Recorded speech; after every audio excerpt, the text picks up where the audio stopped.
Hello, everybody. This is Upper Groove Gaming, and welcome to the championship race at Mansfield Motorsports Park.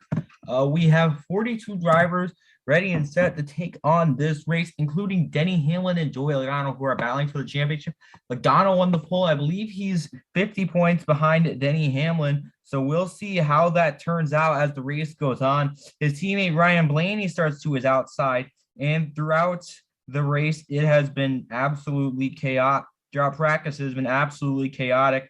So we'll see how that affects it. Let's see who led some of the practice sessions quickly. Blaney led happy hour and Hamlin led practice. Hamlin also got second in happy hour, I noticed. So maybe his starting position won't affect him too much. Here they come through 3 and 4 for the final time.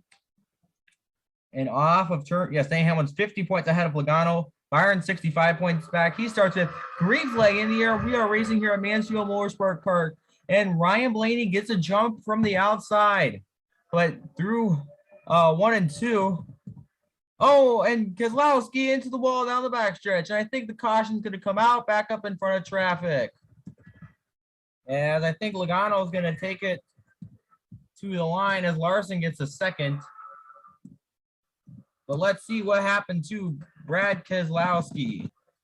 Through 1 and 2, just does not get faster than Elliott. Elliott gets just a little bit high and he goes down into the wall and up in front of traffic, hits the 37 of Priest, but I think that's, and then Suarez, the 15 and the 16 all take him. I don't see anyone else crashing, so that's good. Although under caution, maybe some guys got some damage. Where's Hamlin? Hamlin's at in 5th right now. I will see you for the green flag. All right, a couple lap cars start on the inside of Logano. So we'll see how this works into turn 1. Green flag in the air, up to the gears they go. Joey Logano leads us into turn number 1. Here's Hamlin to the inside, trying to get by Blaney, but now he's going to be held up by the lap car of Davison. We'll see. Oh, almost 4 wide. What a great drive to the center of the corner by Denny Hamlin. As Joey Logano, he's used the lap car of Suarez to slow down this pack and really grow a lead. 4 wide. That's probably not going to work. There's contact. How has it worked so far? Will it last? Blaney gets clear for 3rd as Joey Logano leads. Keselowski's the only one out of the race. 1.5 seconds, and he has the fastest lap.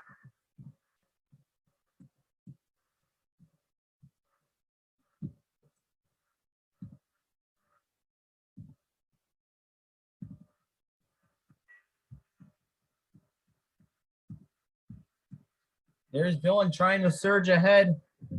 Christopher Bell just passed him. There's Matt Benedetto right behind the 8 car of Tyler Reddick. You know, sometimes in a short track race, you really don't want to show your cards early in the race. There's AJ Allmendinger, just does not have the pace today. But here comes Ryan Blaney to try to get by Denny Hamlin, and they're going to put Allmendinger in the middle. Hamlin's going to hold on ahead of Blaney for now, but 2.51 seconds is the difference between them and Logano, as Byron gets the 4th, and now Kyle Busch is challenging for 5th underneath Kyle Larson. To clear Larson, is Reddick going to be able to get close enough to Larson? Well, hold on. Larson's still running a bit high. Now Larson. Now continuing to lead. Like the top 4 are the 4 fastest cars on the track. But now here comes Kyle Larson to the inside of Kyle Busch. Kyle Busch trying to hold on around the outside. He can't quite get down in front of Larson. They're going to be racing side by side off turn number 2. Down the backstretch. Now here comes Tyler Reddick. Try to get 6 from Busch.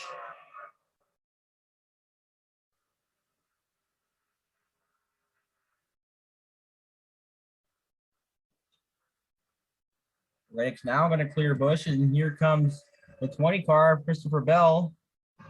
This train, Kyle Busch just getting freight train stuck on that outside.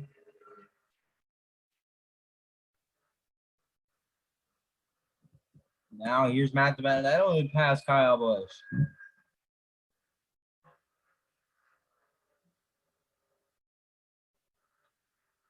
He gets by. Is Briscoe going to do anything, or is Chastain going to try to? Yes, Chastain's going to be able to get underneath him, 3 wide with Ty Dillon. This battle is for 10th. How about Chase Elliott? 13th with a lot of damage to the right side of his car. Good racer for Elliott as Reddick gets held up by the lap car of Austin Cindric around the outside.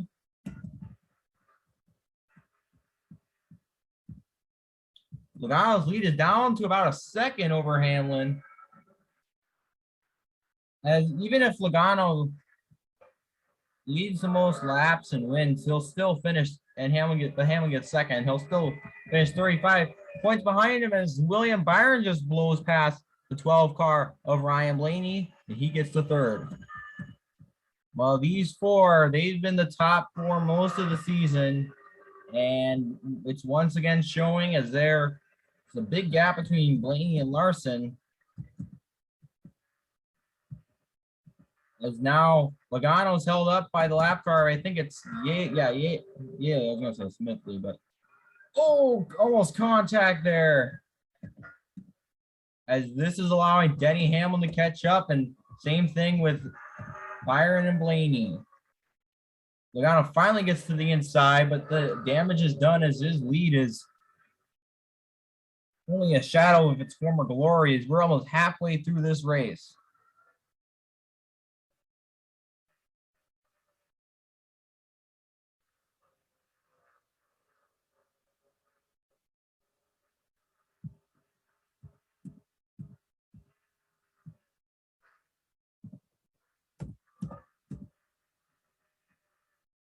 Talking about next season, what we're gonna do, we're gonna randomize everybody's car, so everyone will get a unique car. Oh, and around goes Ty Dillon.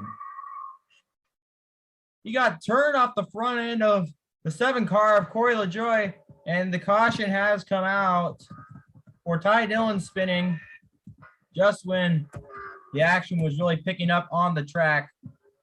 As even when we go back green, there will still be 30 cars on the lead lap.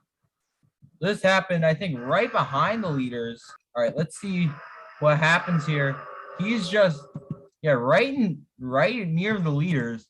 He's battling. He is catching the 16 at the same time the 7 is catching him.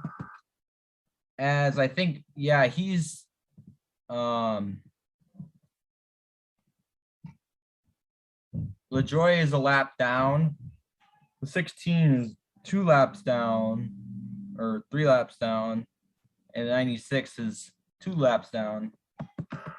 And LaJoie just coming out the turn just makes too much contact with the rear end and sends the 96 around into the wall.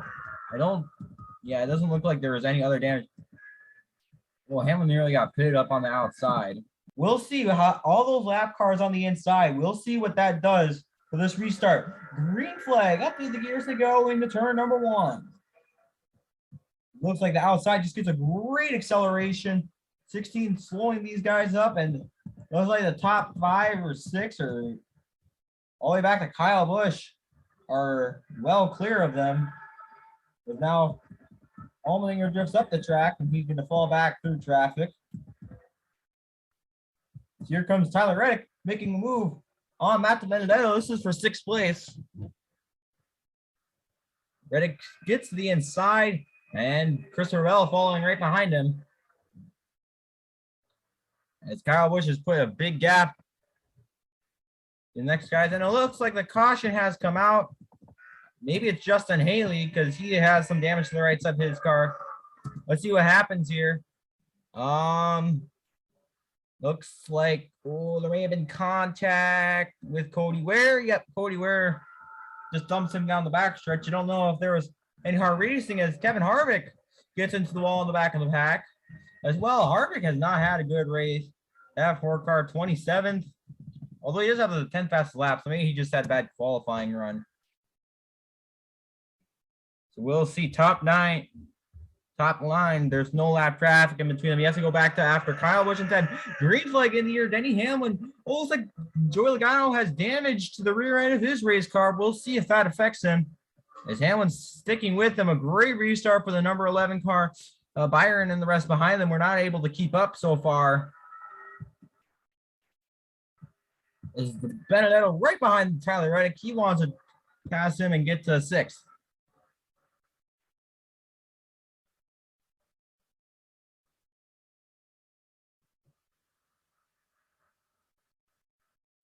With 9 laps to go.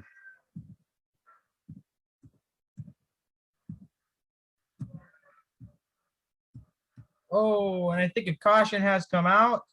I don't know if we're racing to the yellow. Here comes Hamlin to the inside, and he's not going to get there as the caution is now out. Let's see what may have caused this. It looks like McDowell has a lot of damage. Oh, as Hamlin runs into the back of his teammate, Martin Truex Jr. under caution. Back 20th, right in front of Kevin Harvick. Oh, looks like Cindric just comes down in front of Custer and moves Custer in front of the 34, and they both spin out. Oh, and I think Quinn Howe almost lost it there. We're going to have a 2-lap shootout next. If the caution comes out, we'll be racing back to the yellow. Green flag. Denny Hamlin, it doesn't look like he got any damage from rear-ending Truex, and he hangs with the 22 car. Hamlin, as long as Hamlin doesn't have a catastrophe, he'll win the championship, but he also wants to win the race. But guess who else wants to win the race? Joey Logano, white flag, 1 lap to go. Logano surging ahead. Hamlin's not going to get close enough, and off turn 4, Joey Logano wins the championship race, and Denny Hamlin wins the championship. Byron comes home 3rd, and Blaney 4th. These top 4 were the best 4 throughout the season consistently. And Kyle Larson, another great. He also won, I think, a race. He got 5th. Truex, I think, won a race, but overall, kind of disappointing season. 36th place finish. Here are your full race results. I'll zoom back up to the top quick. So I will see you for the final point standings, and you can see where your favorite driver finished. So even though Logano won the race, Denny Hamlin won the war, and he won the championship by 35 points. Hamlin would have had to finish 10th or worse in that final race. At the Benedetto, the best driver to miss a race, interestingly enough. 154 laps led the season for Logano, leading to his 2 wins. Byron had 3 wins, however, and Blaney, Larson, and Truex had a win apiece. These 3 once again dominated in the top 10s. Polls, Logano had 4. Then you have Hamlin, Truex, Byron, and Austin Dillon. Joey Logano led in half the races. Only 8 drivers led laps, and 30% of those laps completed were led by Joey Logano. Truex, Keselowski, and Stenhouse had rough years, getting 2 DNFs, and you can see other drivers to fail to finish a race. Hamlin and Logano each had 8 top 5s. That's why they were dominant. And yeah, you can see, so we've kind of poured over the top 20. Now let's see the next 20. As you can see, the worst driver to make every race was Ross Chastain, finishing 19th. But still, Ryan Newman made 9 races, and he was 24th in points. You can kind of see some drivers. How about Alex Bowman? In the 48, he only made 5 races. Oh, I think something happened to his car file. So that's probably why he struggled. So something on my end that went wrong. That's why he's so low. Sorry, Bowman fans. 44 different drivers were able to make a race. There's actually a tie for points for a 40th between Timmy Hill and Austin Cindric. Cindric did complete more laps, so maybe that's will give him the edge.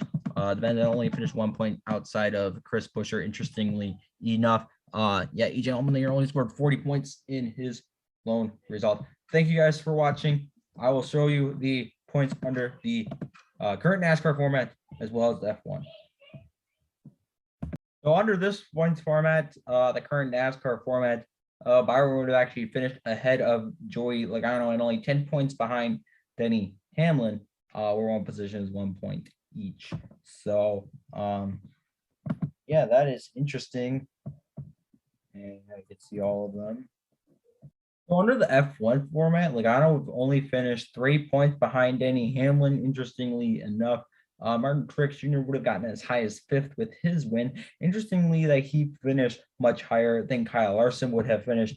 Obviously, all these guys, how many different drivers would have scored points? 22 different drivers would have been able to score points, including Bowman, Almirola, and Newman scoring 1 point apiece. Although that's a big drop off from McDowell. One is the minimum where you finished just I don't know if they have the fastest lap in that. Maybe Logano would have actually gotten the edge if they had the fastest lap. But yeah, and then I decided to do IndyCar points too because that's what I do on my channel. Once again, Hamilton won, but only over 18 points over Logano, but actually would have passed Brian Blaney on the final race. Kyle Busch would have passed Truex, and Truex would have been tied with Kyle Larson, but he'd have more top 5, so maybe that's what would give him the edge in that scenario. Thank you for watching this season, this 1.5 month long season. I hope you see you for future videos on this channel. And yeah, make sure you stay connected with my main Upper Groove Racing. And this is Upper Groove signing out. Yeah, bye.